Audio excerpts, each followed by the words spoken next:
hi. I think we're now back. I think we are.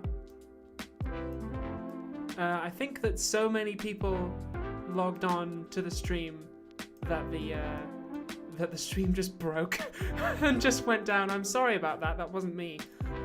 That wasn't me badly rotating a PDF. That was just my either YouTube or my streaming software just crashed. So we're back, I think. Sorry about that. But hey, it wouldn't be one of my streams if we didn't have to rotate some PDFs. Sorry about that, everyone. I think YouTube just melted. But anyway, where were we? What was I talking about?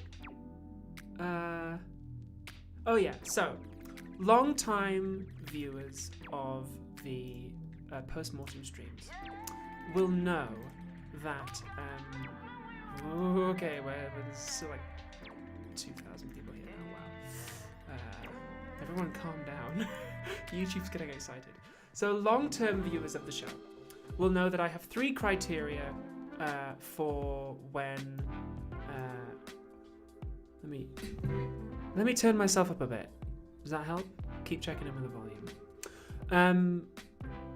Yeah, so I have 3 criteria for assessing when a video has done well in my book. First, is it made from curiosity, not ambition? In this case, yes, I think it was.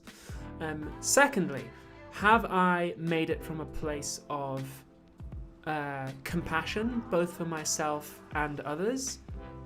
Yes, I think I definitely did. Out of all the videos that I've ever made, I think this one I probably made out of compassion the most. So yeah, that was pretty cool. And is this video my unique creative vision? Yes, I think it very, very obviously is. Oh yeah, somebody's saying you should tweet another stream link. You know what? I'm not gonna. I think 3,000 people's enough. I think what I might even do is I might just delete that tweet so no one else comes in. Because I think 3,000 is enough. I think 3,000 is about 3 times as many as I normally like it to be. So if anyone else wants to find it, they'll find it. And other than that, it's just us for tonight. Oh wow! Thank you, Danny, for that super chat. That's very, very, very generous. So, in my opinion, this video was good. Obviously, I planned it for a long time. It was a long, long time coming, and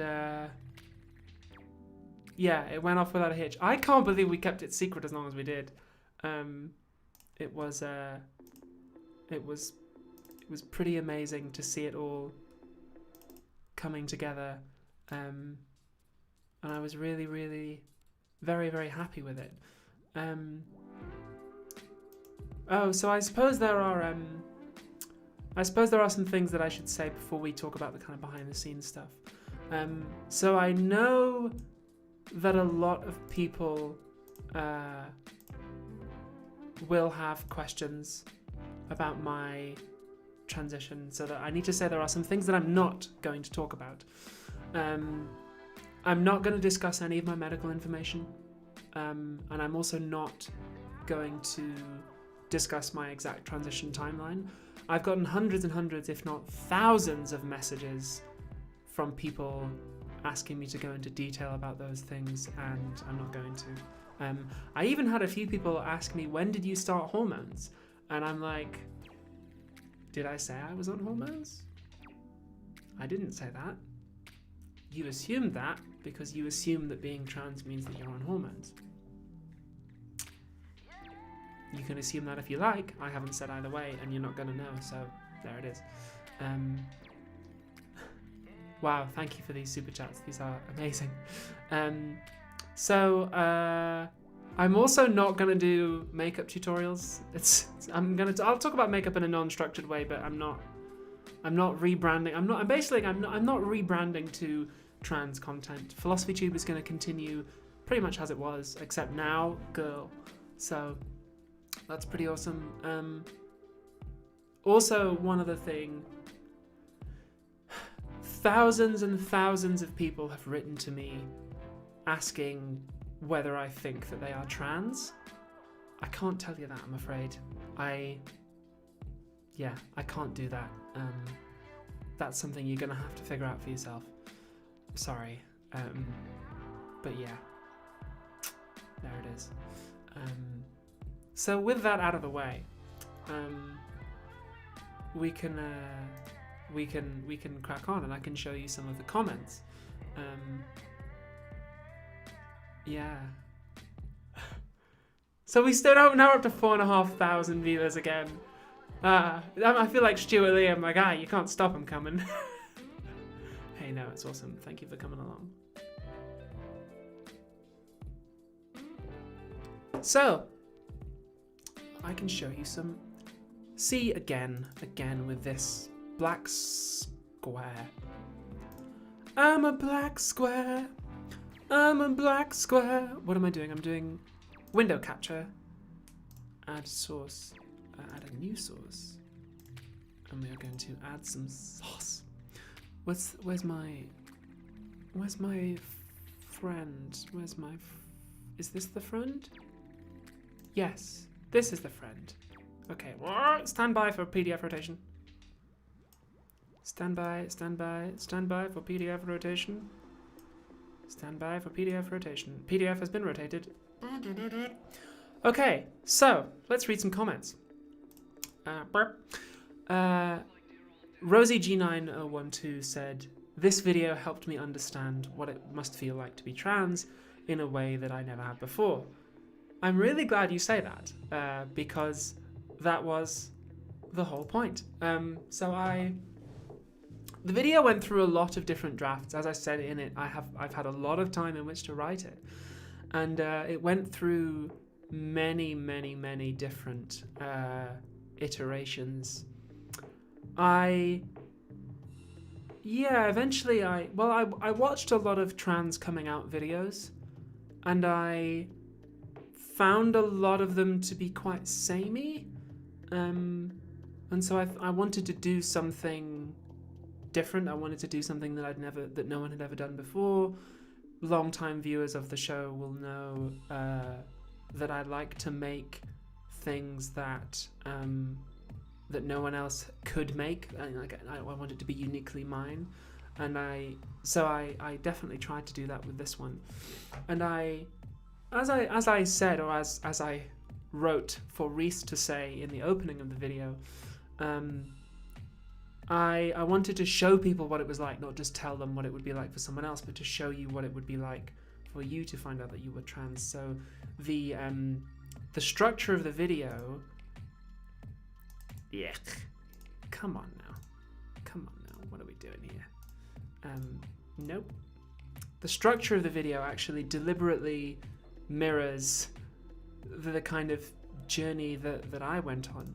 So it starts with this feeling that the person that you're looking at just isn't the person you were expecting. They're fine, looks great. Reese is a handsome actor. So for those who didn't know, this is not me that we're looking at. This is my friend Reese, who is an actor who I've known for many years. And Reese is playing, quote unquote, me. So it starts with this feeling that the person that you're looking at is fine, but just not who you were expecting. And then it moves into a period of trying to intellectualize. Oh, that's a great freeze frame.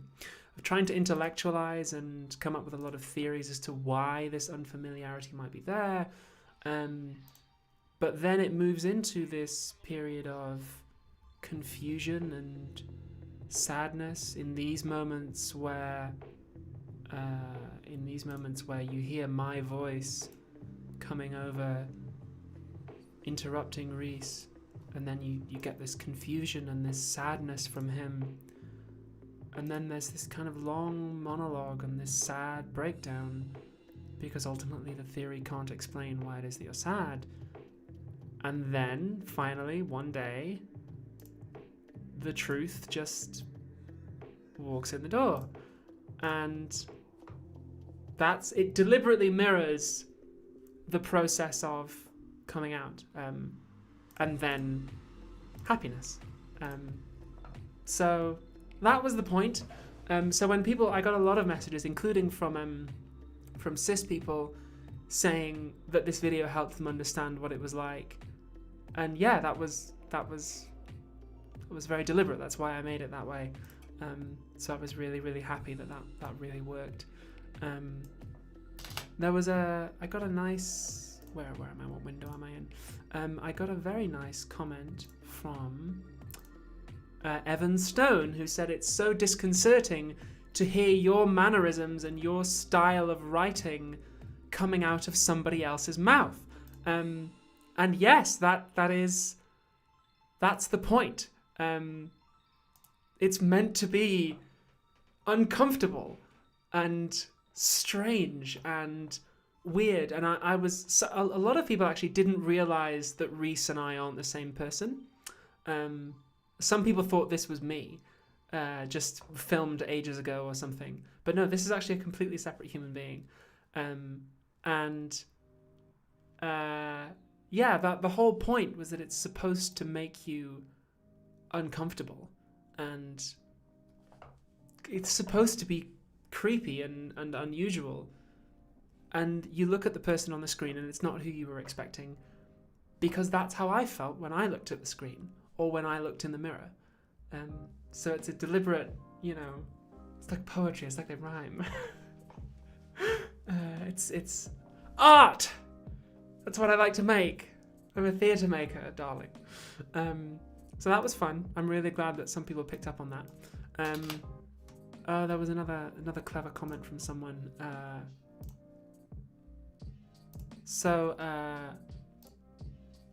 Lester Dialed T said that the intro was a mix of Doctor Who and Time Bandits. Yes, that was deliberate. There was a deliberate Time Bandits bit, especially to the soundtrack that Nina Richards wrote.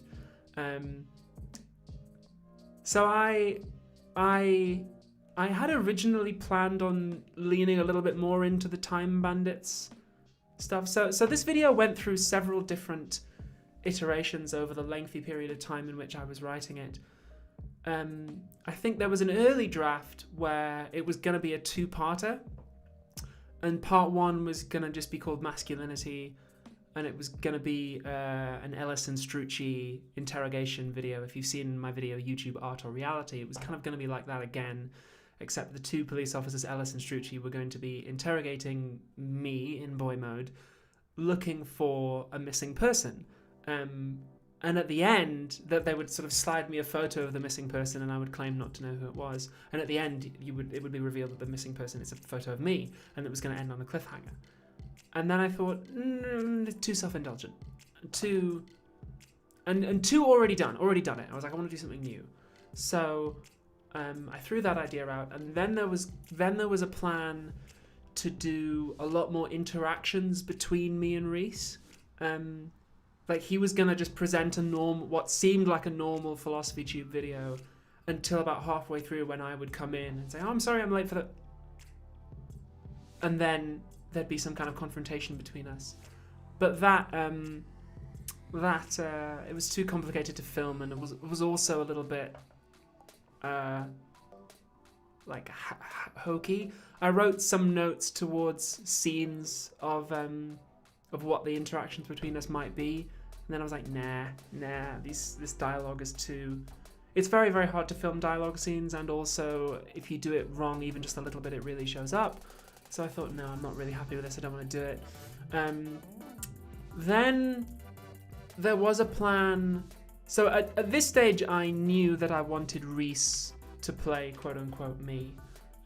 I knew I wanted an actor in there, and I had an idea that I wanted some kind of disappearance, like the actor playing me would disappear and I would appear. There was a thought in my head that we might be sitting on a park bench together, and then it would cut in close to me as I gave a monologue about transition, and then it would cut out again and he would be gone. I thought that might be nice. Thank you, Sydney Rose, for that super chat. The answer is I don't know. I don't really plan them that far in advance, apart from this one, which was planned very far in advance. So then there was an idea to do something maybe a little bit Matrix inspired, where there would be a recurring bit about Reese having a mobile phone, the same Nokia from the Matrix, and it ringing, and he would refuse to answer it, and he would say, "That's not my phone. I'm not answering that. That's not my phone." And the whole thing was using the ringing phone as a metaphor and refusing to answer it. And then I was like, again, just a little bit hokey, little bit kind of been done before. And then what else? I'm sure I had another idea for something I wanted to do. I don't remember it now. But then eventually I read Audre Lorde.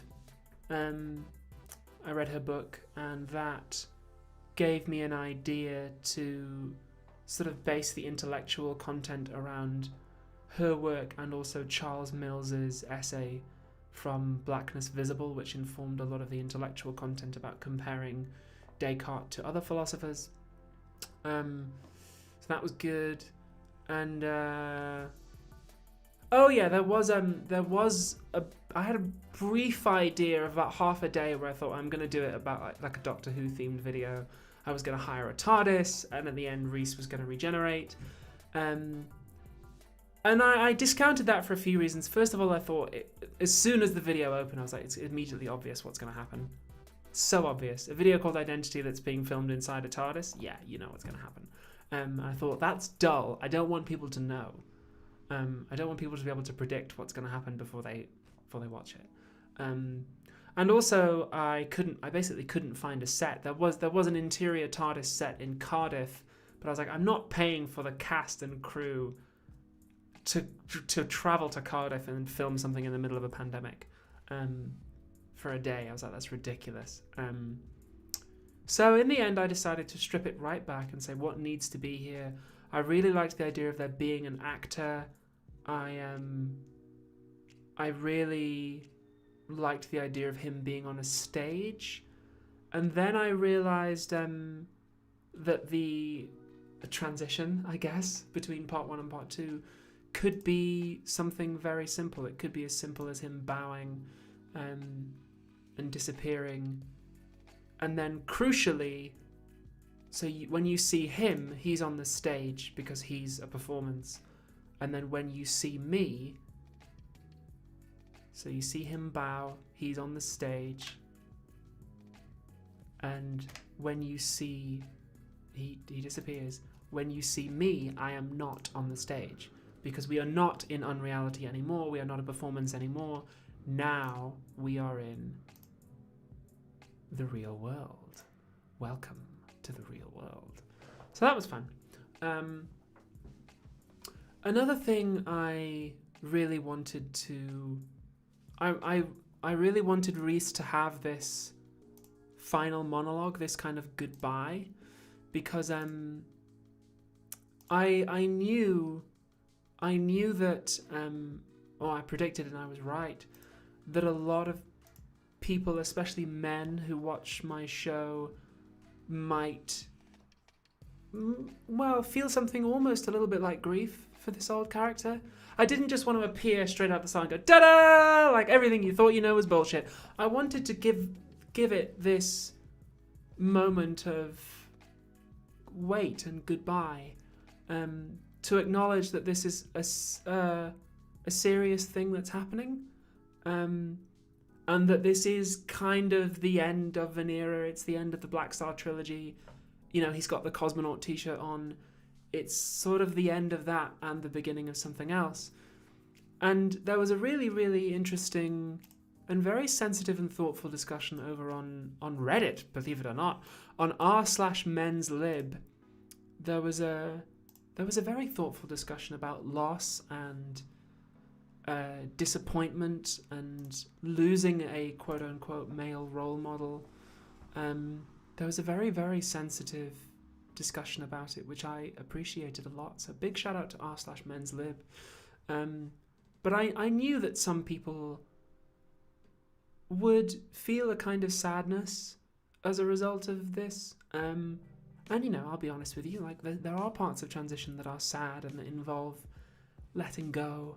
I think I said over on r/men's lib that when you get rid of your old clothes, that's, you have to get rid of people's old clothes when they die, and there is something kind of funeraric about it.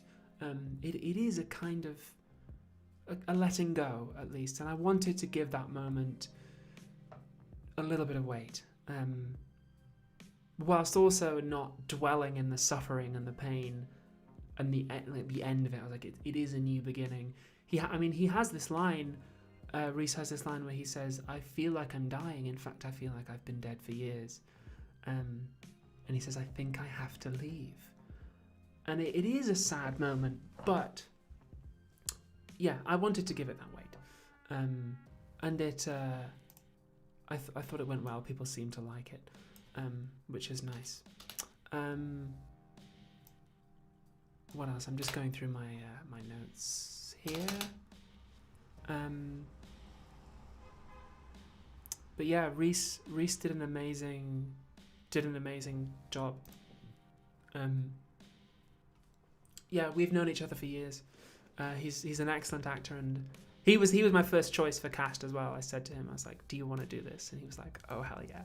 And as soon as I explained to him the idea of what the video was, he was like, "Oh, hell yeah, I'm on board. I'm doing it. Like, I love it." I was like, so that was fun. Hey, thank you to Faith Fredrickson for that super chat. That's kind of you.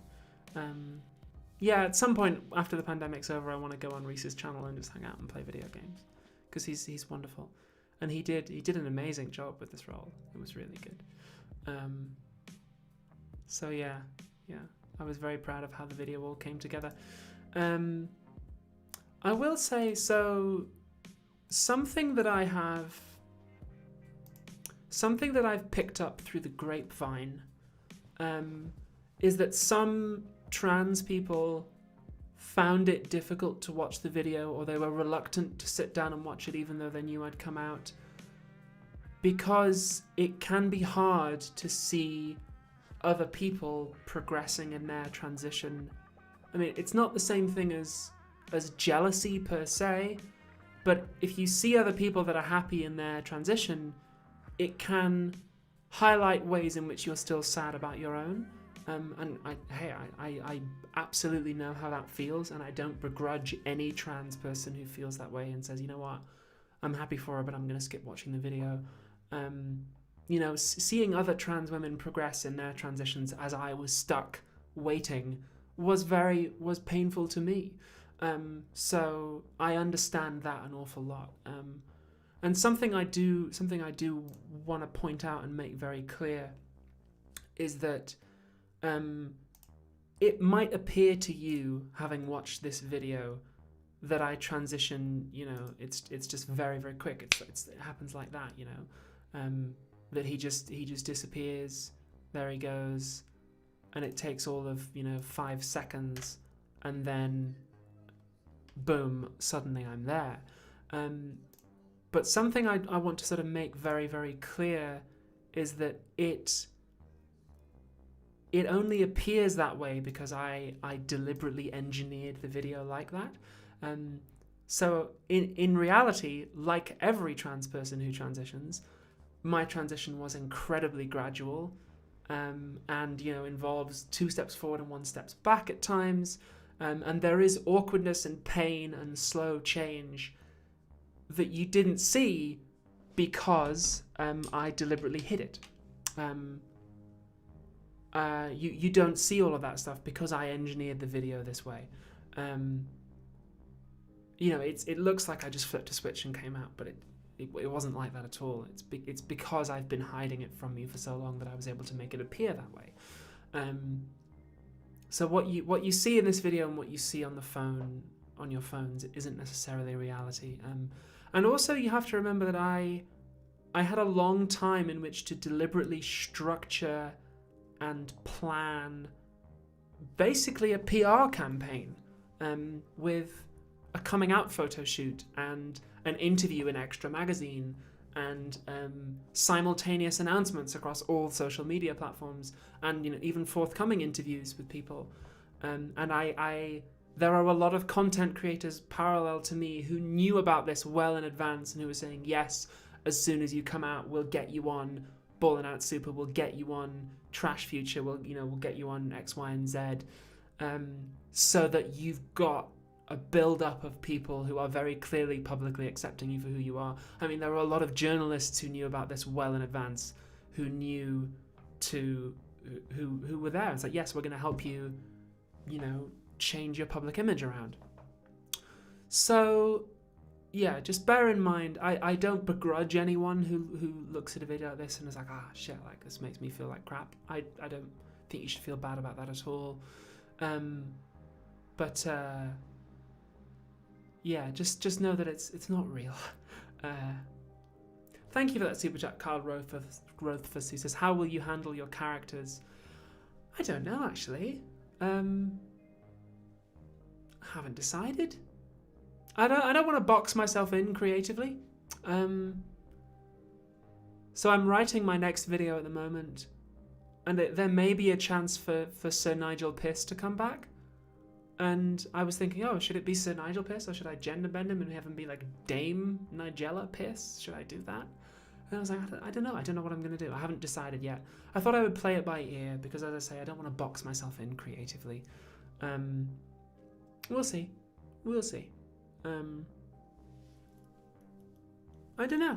I don't want to, as I say, I don't want to box myself in. We'll find out. Some of them might work gender bent, some of them might not. I don't know, maybe I'll just, I suppose I could just play Sir Nigel Piss as a man, but do it without the extra layer of trying to convince you that I'm a man. So I could do like femme piss. I just won't bother growing my stubble and my eyebrows, or doing a silly voice. I'll just do like, it's Sir Nigel Piss. Like I can do femme piss. I don't know. Or maybe I'll do Dame Piss. I don't know. I think it would be a pain in the arse to get Reese back on every time I wanted to play someone. So, by the way, we are almost at 8,000 viewers at the moment. And the reason we had to do a second stream was because we got to 6,000 last time, and YouTube just crashed because there were too many people. So if I suddenly cut out again, that's why that's happened. Hi, Marina, shut up. Oh, it's so good to have you here. Oh, hi. I've been watching Marina's videos for years and years and years. They're very, very good. Good to have you here. I don't know what I'll do with the arsonist. I don't know. Maybe it's possible he would never have come back into another video anyway. I might just never have had a reason to use him again. As I say, I try to follow the curiosity when I make my videos. I don't say, this one needs to have the arsonist in regardless of what it's about. Sometimes I'll be writing a video and then 2/3 of the way into it I go, okay, the arsonist needs to be in this one. So I don't know. I'll find out. Somebody, sorry, I forgot who it was. Ray Racole says, what's going to happen with Dracula? Dracula, Streamlabs just gave me a notification. Okay, I think it's fine. I thought we were going to go down again. So Dracula. I was supposed to be in a production of Dracula in March, and then in December, and then in January, but it had to be cancelled every single time, or postponed every single time. I was actually postponing my coming out until after Dracula.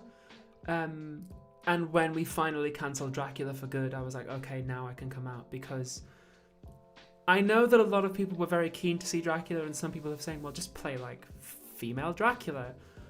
But the version of Dracula that we developed for the stage in London was specifically about how do powerful men get away with doing horrible things.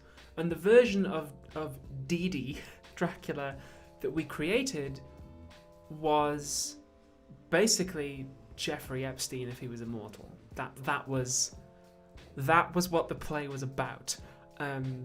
and there was a pretty explicit, rape scene in the show that was kind of like vampire coded with the force feeding Mina Harker blood, but it was very, very obvious what that scene was. And basically, I said to the cast, I was like, and the crew, I was like, look, I can't come out as a trans woman. Any trans woman, never mind one of the most recognizable trans women in Britain. I can't come out and then immediately have the first role I play on stage be a male rapist. I was like, I can't do that. Like, it's just giving them ammo. Like, I don't want to do it. And also, if I'm fully out, I don't want to have to pretend and do the voice and do the body language anymore. Once I'm out, I want to be all the way out, you know. So I don't think the Dracula that we developed, I don't think that's going to happen with me as Dracula. Who knows? At some point in the future, maybe we'll do a very different version of Dracula. But that particular version, I think, has a stake through its heart and has to die. I'm sorry. Because it would have been awful for me to have to do that. And yeah, you get it. The chat gets it. You get it. I didn't want to do that. Yeah, exactly. You know, we'd have had various famous British authors turning up and being like, you know, The Guardian would have been all over it. So, no, sadly not.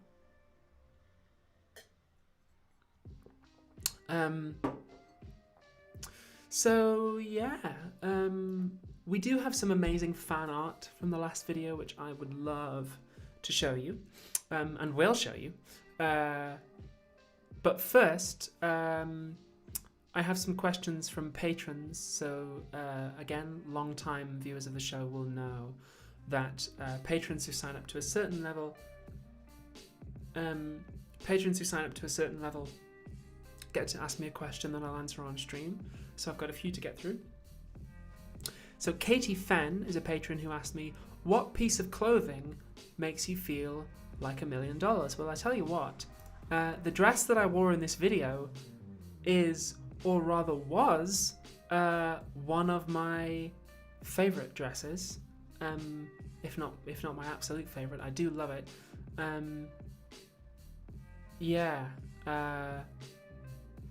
But unfortunately, when I washed it, the dye ran and the lovely white trim went a horrible, horrible, dirty grey colour. And I had to get rid of it. So this dress, I no longer have it. But I tell you what, I did. I emailed the place that I got it from, and I said, hey, you know, I loved having this dress. It was lovely, but unfortunately, something happened with the dye, and it's kind of ruined. And they said, oh, that's no good. Well, sorry about that. I said I washed it according to the label. And so they said, all right, we're going to send you another one. So I think a replacement is in the mail. But it was my favourite, and it was very nice. So I enjoy wearing that one.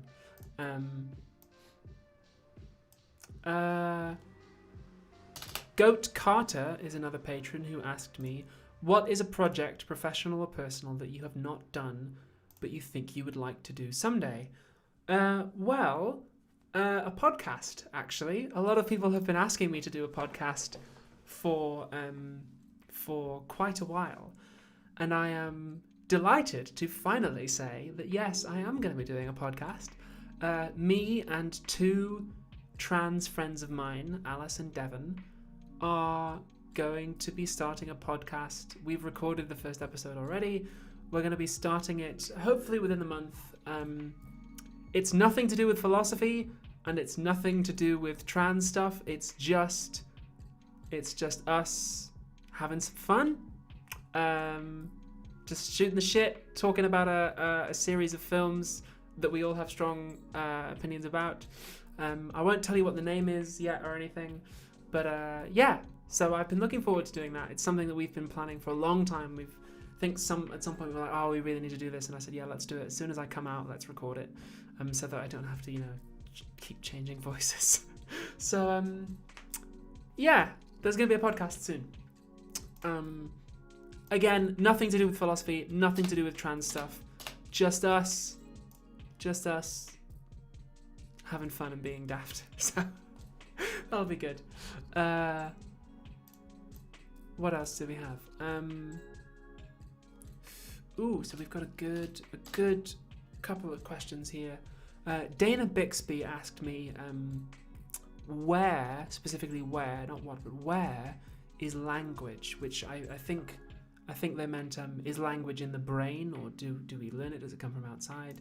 To which I have to say, I don't really rightly know. A philosophy of language is something that I never studied all that much of. But I do have little ones in my family who it's been very interesting to watch them acquire language, and it does seem like there is a kind of innate, I suppose, disposition for humans to acquire language. Marina, it's about a film series. It's gonna be fun.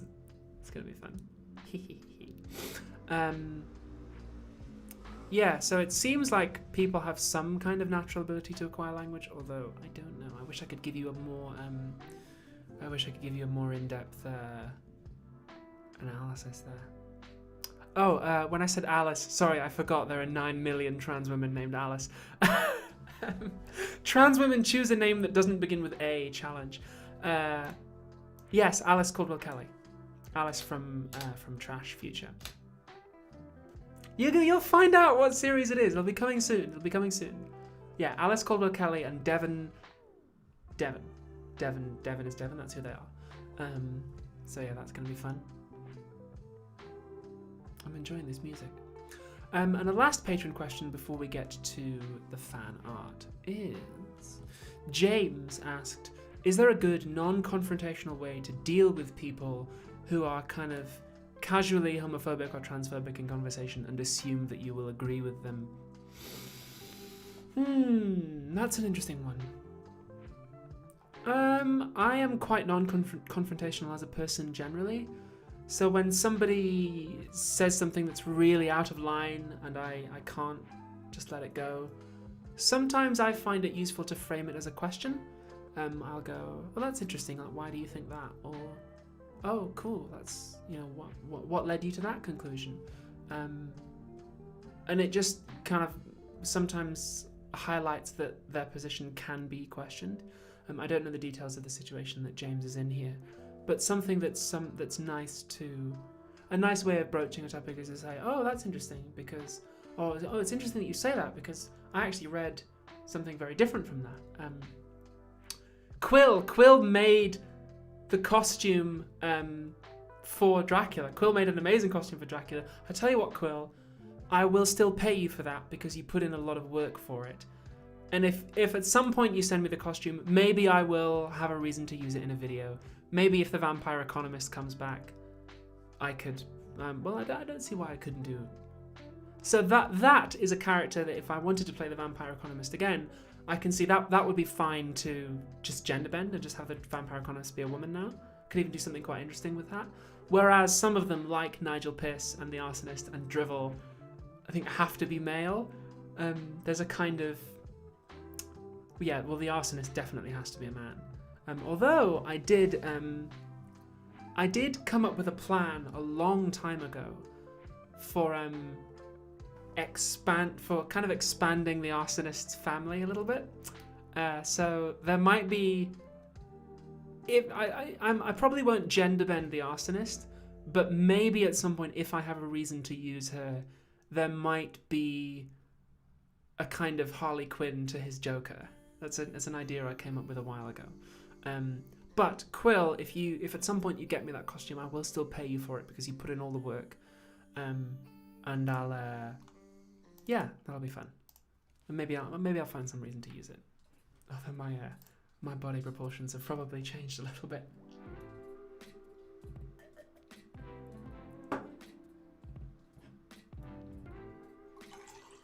Is the music all right? Let me know. Keep checking in.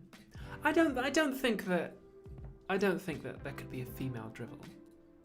I'm not gonna say no, but I don't know. I just think Drivel has such a meathead energy that he just has to be a guy. I can't imagine Drivel being like, ah, fucking hell, I've got tits. Like, I just don't think it would work.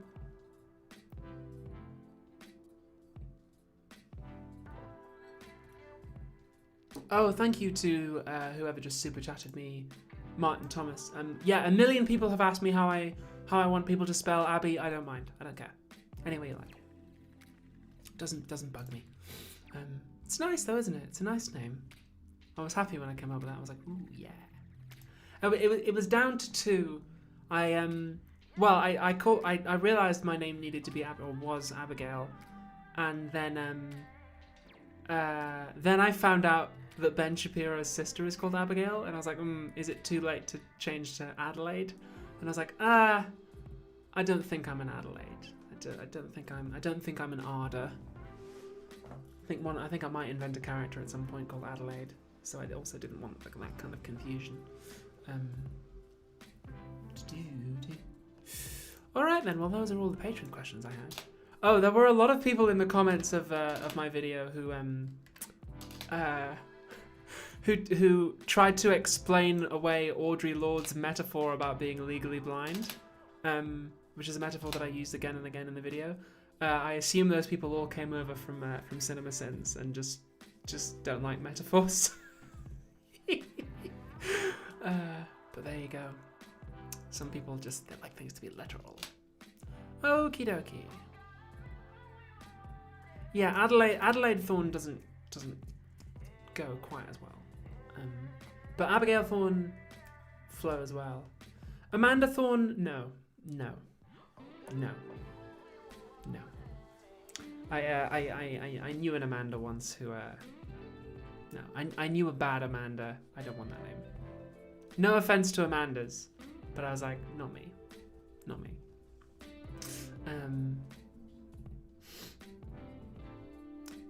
Oh, somebody asks about the old post-mortem streams. They're not gone forever, they're just unlisted. So if you have the links for them, if you really, really dig, you'll be able to find them. But I sort of tidied them away because I didn't want I didn't want them to be sort of front and center on this channel, PhilosophyTube Live. So they're tidied away, and if you know where they are, then you can go and find them, and that's okay. But I don't mind you going back and watching them. I don't mind you going back and watching my old videos either. That's fine. I'm gonna leave them up.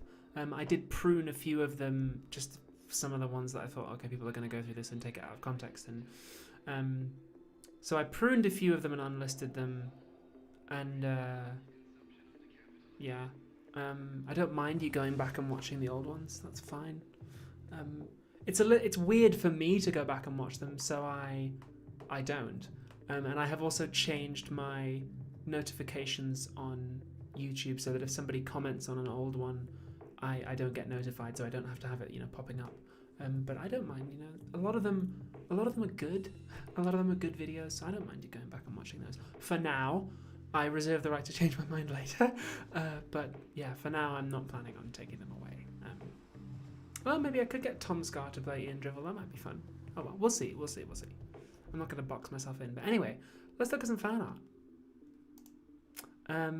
There was a lot of it, and it was very, very good. It was nice. So this one from Frank Propose was. Oh, I'll just rotate PDF. Put myself over here. Yeah, this one from Frank Propose. I really like this one. It's sort of quite presidential. It's very serious. But it kind of looks like I'm running for president of Trans America, which, I mean,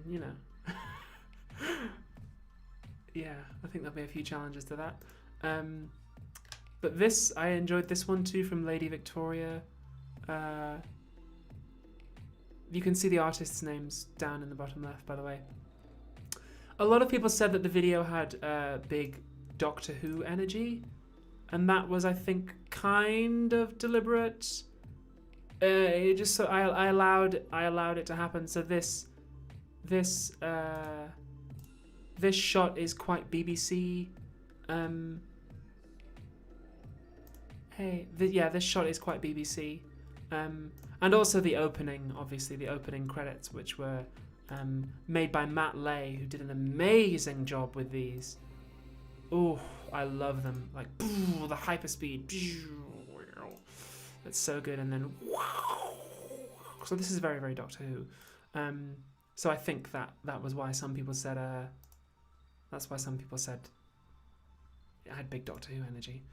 And then this was a lovely one from Scutch. Scutch Draws on Twitter, who's painted my portrait a couple of times, and is probably sick of going back and revising it. But thank you, Scutch. Smoothie Booty, who's a regular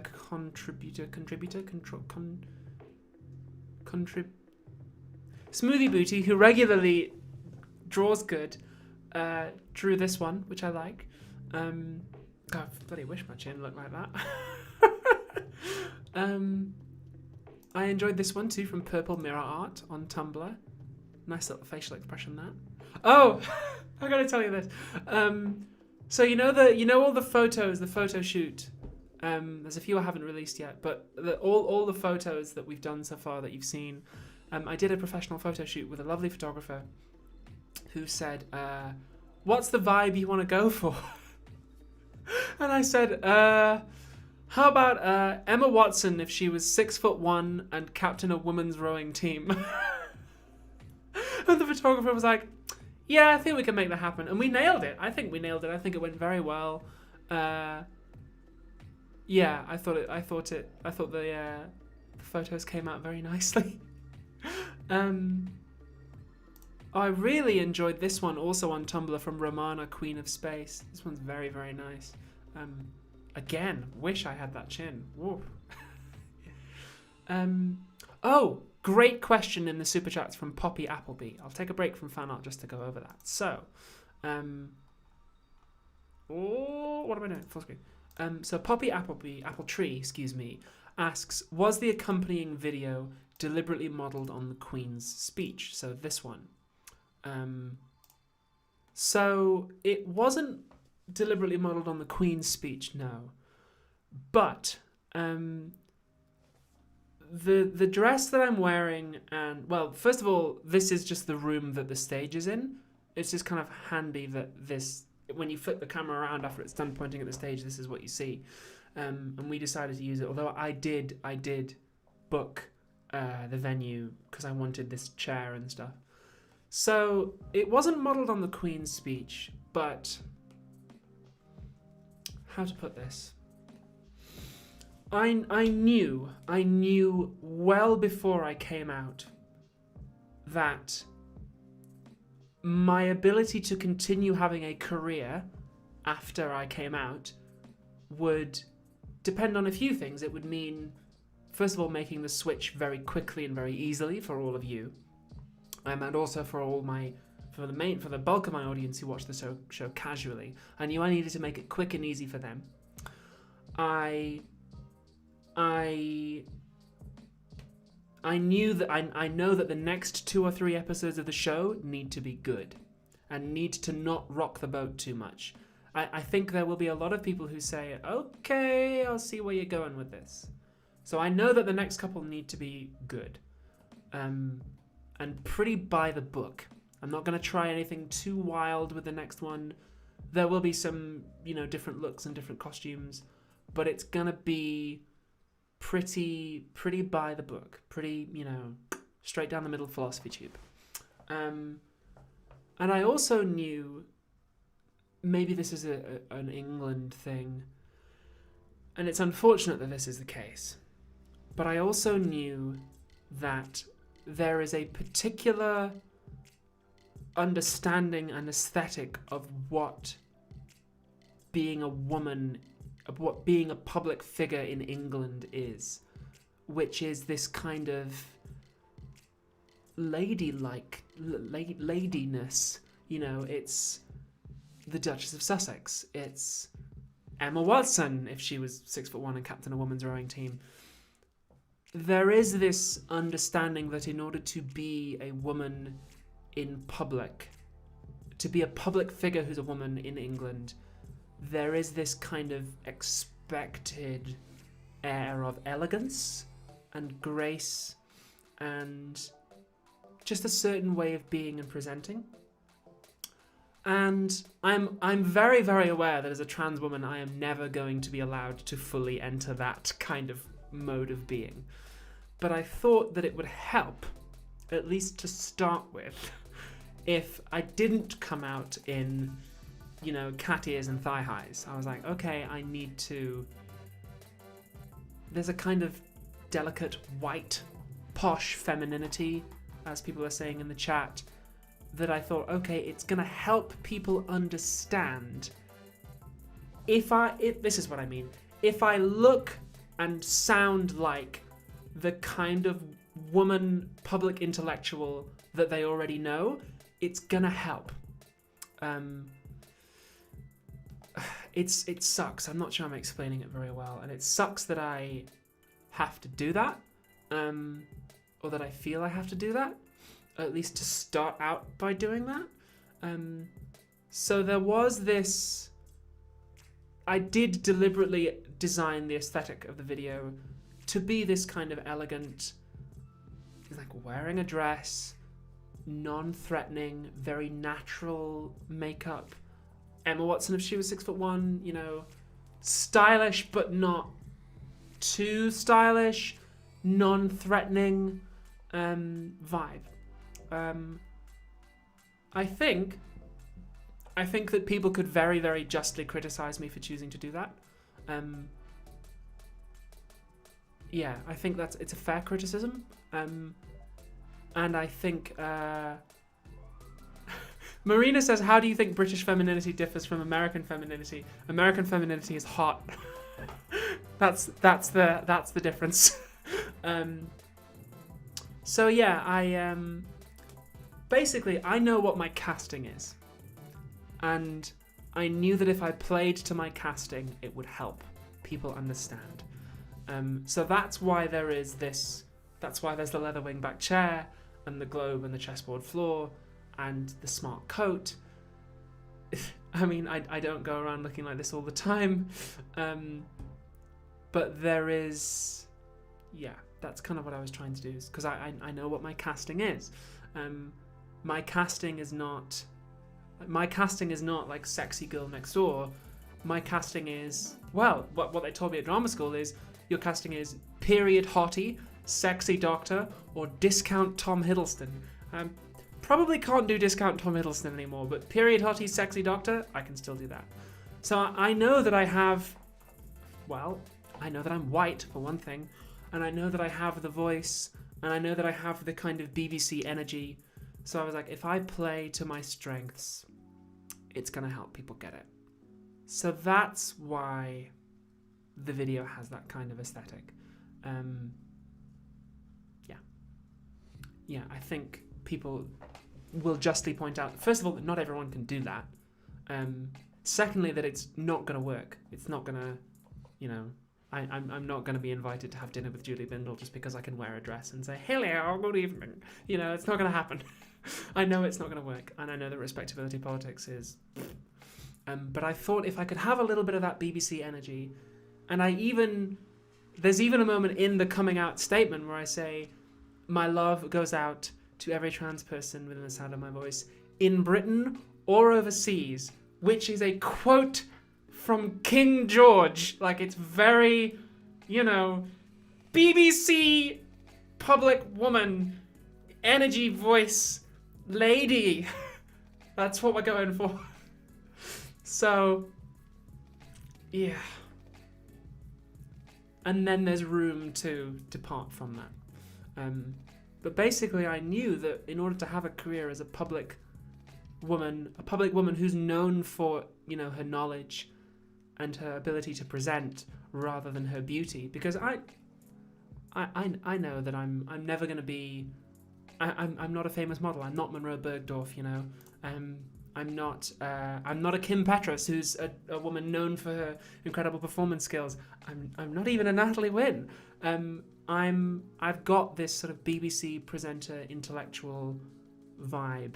I'm definitely an Athena rather than an Aphrodite, and I knew that if I can just play to that, then it will help. It will help people understand. So that's what I was trying to do. So great question from Ruby who asked that. What makes American femininity hot? The accent.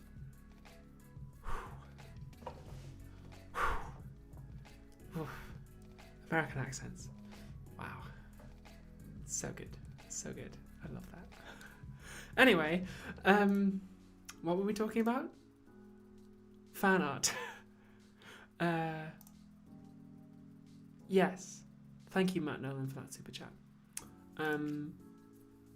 This one from you and for sure was nice. I really like the detail of the coat is very, very good. And the clouds, if they are clouds or leaves in the background, I'm not sure what that, but I like it. I like it a lot. It's good. And I also like this one from Banda de Jueguitos. It's very Undertale. Got the chair in there and the checkerboard floor. Very good. Yeah, I enjoyed this one too. It's very sort of video gamey. I'm glad that people in the chat understand what I mean. Or understand what I said. I don't think I explained it very well, but you get it. I liked this one from Cake Cat Lady. Gave me pierced ears too, which I really want. I really want them, but I knew that as soon as I pierced my ears, it would be incredibly obvious that I was transitioning, so I had to wait until after, well, at least until after the final video of the last series was made, and then I could get them pierced, but then there was the lockdown, and I was like, oh, I'm not just going to do it. So, yeah, this one by Cake Cat Lady, I love it. Can't wait to get my ears pierced. Very much looking forward to earrings. Oof.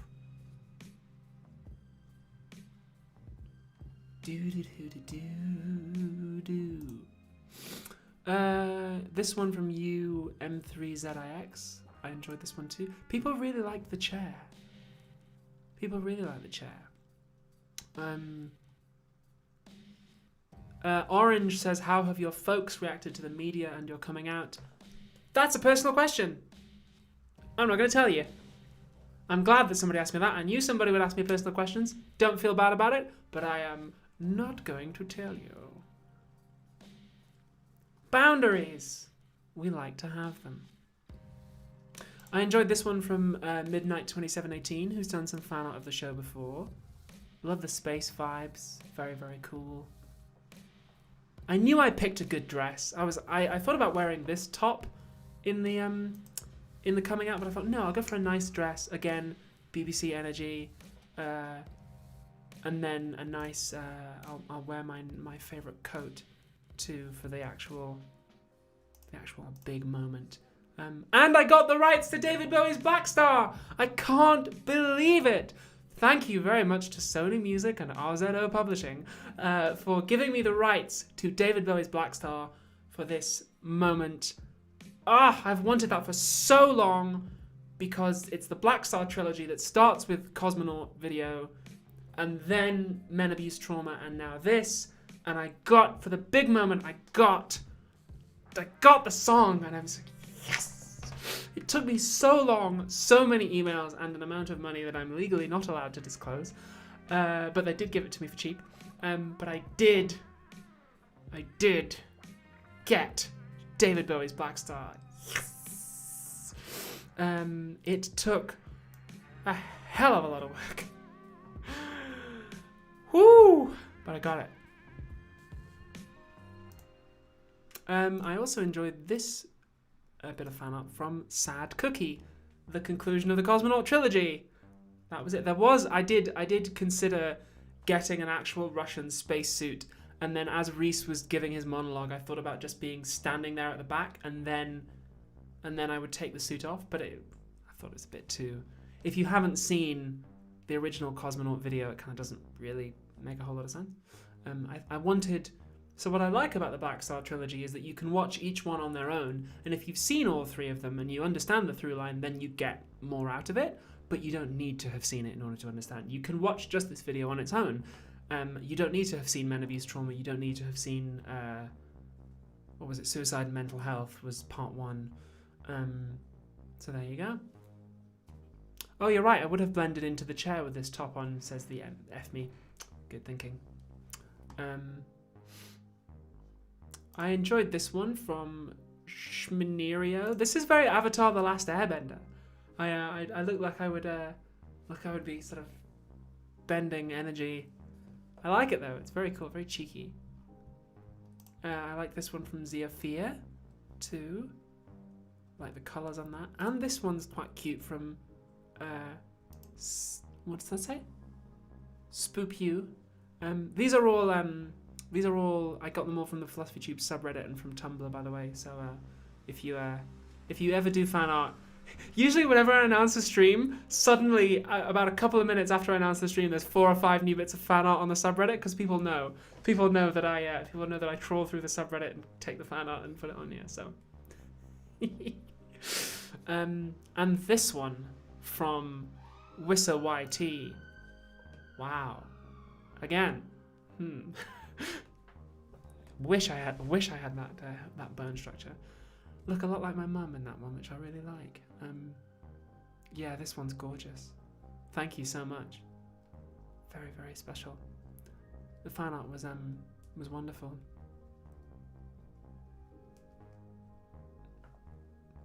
So yeah, that's all the fan art and all the comments. And there are still 8,500 people here. So I'll tell you what, we will probably hang out for another, how about another 15 minutes, and then I'm going to have to walk home in the rain. Not looking forward to that. But I'm going to go home and have some ice cream and a rest. But let's hang out for another 15 minutes. And we can all just have a fun time. So I will keep a bit of a closer eye on the chat now, and try to answer any questions or super chats. Is the music alright? Can you hear it? It's coming in okay? Oh, hi Nina. Good to have you here. Nina wrote the music for the video.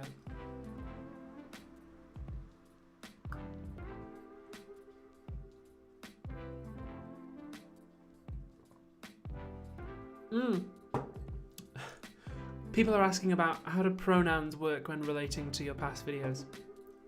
You're adorable. You're really adorable. I know that a lot of people, and this is something I said in Transphobia and Analysis, a lot of people want to say the right thing. They don't want to say the wrong thing. So you would say, well, this is a video of Abigail before she transitioned. And that's fine. I don't mind that at all. Or hey, that's her before she came out. That's an old video, you know? Easy peasy. What else? What ice cream is your favorite? Ooh. I do love I like to get a chocolate fudge brownie and a cookie dough and mix them together. That's beautiful, beautiful. Will you take on new acting roles? I hope so. Yeah, I hope so. I applied for so my agent is submitting me for female roles now, so I mean the pandemic has still destroyed the acting industry, and I do also have a play that I've written that I'm looking to get a home for after lockdown's over. So Bob Bolden asks, which American accent is the hottest? I don't know enough about them to distinguish, but they're all pretty good. Angela Filliman says, can you take us through the process of choosing your name? Personal question. I need like a paddle, like a personal question alarm. Not gonna answer that. What? I just accidentally my chair. How do I? There we go. Adam says, I would love for you to play the Doctor. That would be nice. I don't think it's up to me. But you know, if the BBC comes knocking, I'll be there. Thank you for that super chat, Shannon Bradley. How did you originally get into acting? I've been acting since I was 3 years old. I've been doing it as long as I can remember. I love it. It's great. So I've written a play about it's about political radicalization and transgender identity and how they are sometimes two sides of the same coin. So yeah, it's fun. I'm not going to give you any more details other than that, but it's a fun one. Oh wow, thank you, Emily. Emily herself for that super chat. Says that she came out because of me. Well, wow, that's wow, you found the courage to do that yourself. That wasn't me, but I'm happy for you. That's wonderful. What do you think Descartes would think about trans identities? Nothing good, probably. Would you ever do voiceover work? I do. I did a few voiceover roles in my old voice, and I would happily do it again. Happily, I like voice acting. Where did I get this necklace from? I just got it from Etsy. It's just a Bowie. I wanted a black star necklace, and it's a nice one.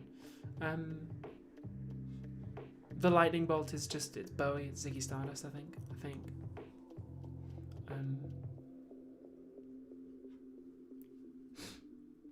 Yeah.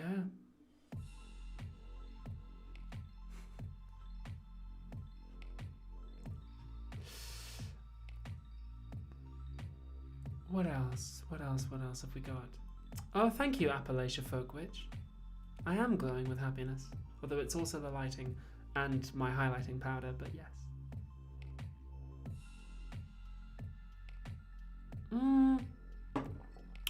Would you ever revisit old video topics? Maybe. I don't know. I'm not going to box myself in. What's the nail polish color I'm wearing? I don't know. Shiny. That's it. I can't remember what it's called. Oh.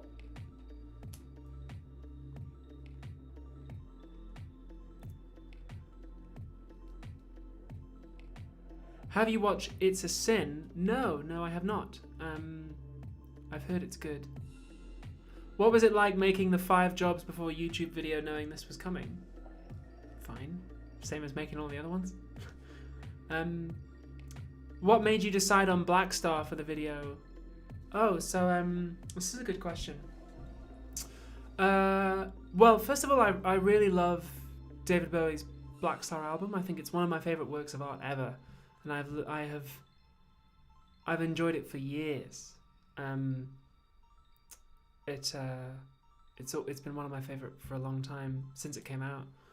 And when Bowie died, I saw somebody say that he was the only artist in the world who could have looked at his own death and said, yeah, I'm going to use that. I'm going to use this to make something beautiful. And I really love the way he uses the sadness of his own, because he made Black Star when he knew he was dying. And he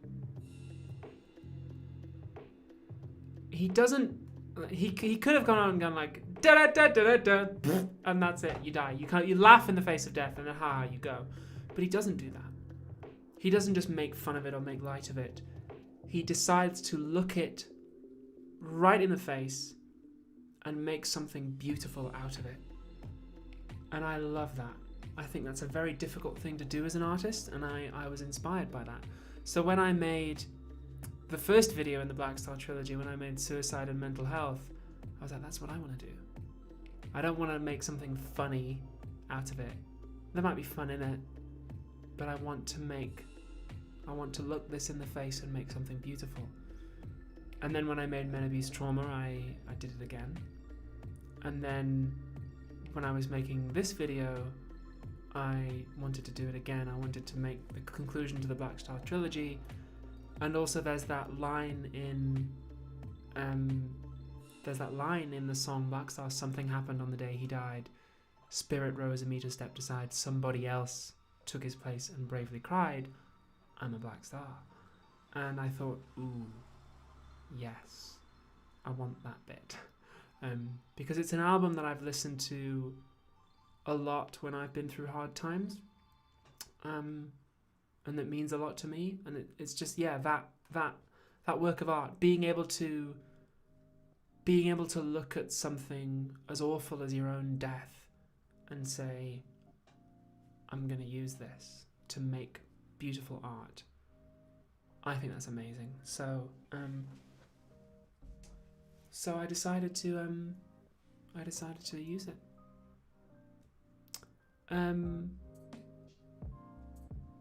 Yeah. It's a hell of an album. It's very good. And I listened to it for a long time, kind of not always even understanding why it meant so much to me. But yeah, it's a wonderful album if you haven't listened to it. Oh, thank you for that super chat, Justin Hanala. Oh, and Vovacat17 didn't realise that Reese was an actor. Yeah, Reese is a very good actor, actually. The track played at the end of the video it's a royalty-free track called "Keep Coming Back to the Start," which it's on royalty-free music websites. And the reason I used it in the credits was partly because it was appropriate, because coming back to the start, like, my first video was about Descartes, and this one is revisiting Descartes with the benefit of hindsight. So, themes, art, and also because that song was the theme song for Philosophy Tube Season 1. If you go back and watch some of my earliest videos in the first couple of years, which I don't advise that you do, because they're not very good, but if you go back and watch them, you will hear that music. And I decided I'm going to use the theme song to Philosophy Tube Season 1. Have you heard Amanda Palmer's cover of Black Star? I haven't, no. If I have, I don't remember it. But I thought, no, I need the original. Yeah, it was good. Will you do videos about non-binary identities? Probably not, no, if I'm being brutally honest with you. As I said earlier on, I am not going to pivot to trans content. It's been done. That's not what I want. It's what everyone expects me to do. That is not what is going to happen. Philosophy Tube will continue pretty much as you know it, but now available in woman. Yeah, I'm not interested in doing videos about trans content. I think it's been done. There's plenty of other people out there who can make that if that's what you want. Lau Thiedemann, thank you for that super chat. It's 1,000 SEK. I don't know whether that's enough to buy an ice cream or a house. I don't know what a SEK is, but hey, thanks very much. Yeah. Are you keeping your middle names? Personal question. Not gonna tell you.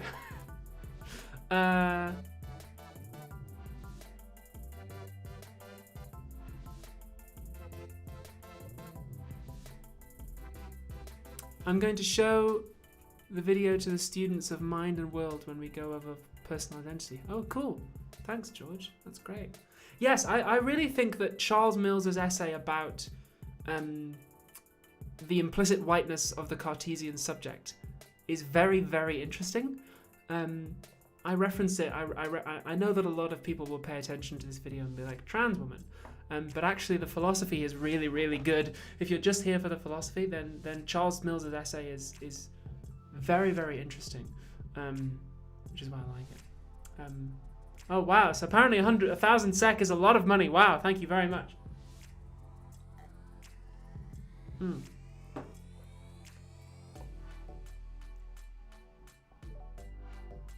Okay, I'll probably hang out for a 4 minute. Let me put on the music that we like to end it with. Ooh. Some emotes would be good. Can you give us a list of references for resources you use to help figure out your gender? No, I'm afraid I can't. Like I said at the start, one thing I am not going to do is I cannot tell you whether or not you are trans. I cannot give you permission to transition.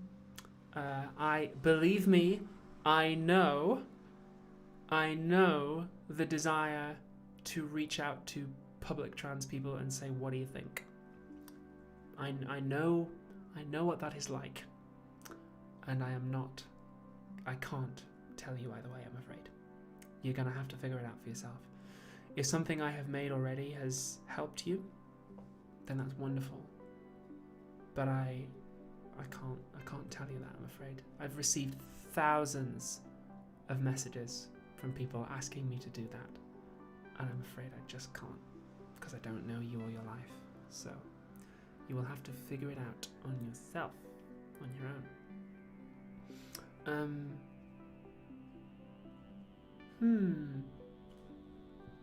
Theodore Marson asks, is buying the hedonism shirt discouraged? No, go ahead. Go ahead. I mean, my agent even said to me, he was like, do you want me to take the hedonism shirt down because it has a picture of you shirtless with a beard on it? I was like, no, keep it up. I've got one. It's a power move. I love it. Yeah. I mean, I think if I went to a con and there was a whole crowd of people wearing them, a t-shirt with my old face on it, I'd be like, oh, that's kind of creepy. But I don't mind you having one on your own, you know? It's great. I mean, I have one, and I like it. It's very soft. It's such a power move, because no one's going to know. I mean, you'll know, but if I just wear it out in the street, no one's going to know. They're going to be like, oh, it's a picture of some devil on it. I'm like, secretly a t-shirt with me. How do you choose what books to send to patrons? I always send the same one. It's called Other Minds. It's quite cool. It's kind of a pop philosophy science-y book about octopuses. It's fun. Do you have a Discord? Absolutely not. I used to. I destroyed it because it's bad. So yeah, got rid of Discord. So no, I don't. I think there's an unofficial one somewhere, but I am not part of it. There you go.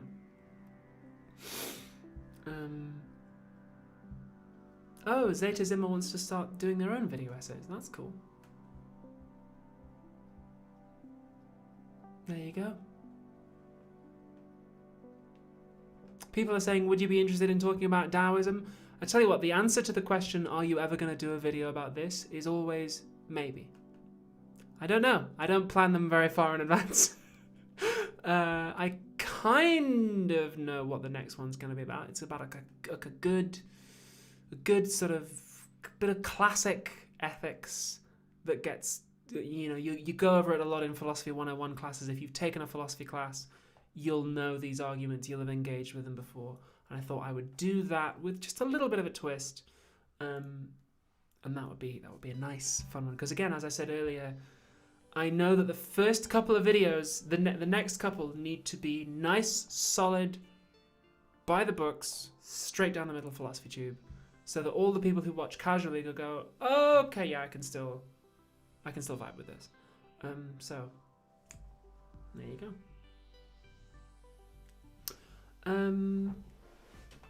Little bit of meat and potatoes, says chat. Absolutely, it's not the Frege Geach problem. There you go.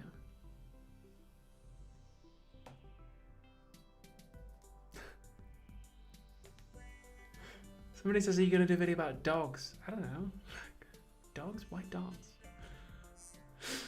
I'm not going to tell you what the next one's about, because, you know, I might get 2/3 of the way through making it and then go, oh shit, this isn't going to work, and decide to do something else. And also, I have a policy of never telling anyone in advance what the video is going to be about, because then I get 1,000 people going, you better not say this in the video, and I'm like, get off my back. You know, let me allow the creativity to grow in a special pot, and then I will show you it when it's done. So I think we are coming to the end of tonight's live stream. It's very nice.